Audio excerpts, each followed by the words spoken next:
it's compliance, and I'm not talking about financial viability. It's keeping people who want to be in business. Absolutely creating jobs, Rob, in this country, and I can see that there's a policy of total employment there because there's just so many new jobs coming along with health and safety and WorkSafe, all those sorts of things.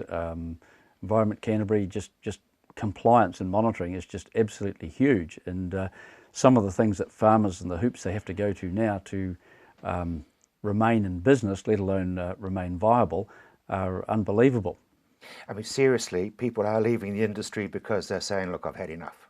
Yeah, there are farmers out there who are saying, well, you know, I'm not up with this, I'm not interested in this, I think I'll sell out. You know, basically a lot of them are putting their heads in the sand and saying, no, it's in the too hard basket. But it is complicated. It is quite complicated, or very complicated actually, and you need to be on the ball and on time, and of course accurate, because you're audited all the time. And so there's all sorts of things like, you know, if you're a cropping farmer, you're into recording everything that's happening on those fields, and something like a program like Production Wise will ensure that happens. But that can happen on your app in the field. They've got very clever at that.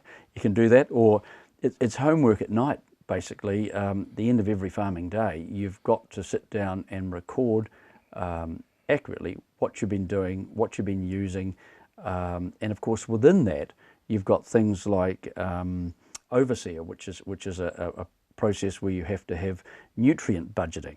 So you have to be understanding things like the nutrient status of your field, the crop you're going to grow, what it's potentially going to use, therefore what you put on, how many tonnes it's going to produce, and the end result at the cropping exercise should be a neutral change from what you started with. So you guys have got access to crystal balls? Yes, and weather events and everything like that. Absolutely. We can predict the future. Yes, we're pretty good at that. The environment plans, I mean, that's another huge albatross. It is an albatross, and huge, and something that farmers have to do and tick the boxes on the way through. So that's a new exercise, but it's probably healthy because it does actually make you aware of what potentially is happening in the environment, and you do go around, even if it's subconsciously, proactive in that area. So it's not all bad, and some of it has to happen. Yeah, okay, well that's good coming from you at the start of the conversation.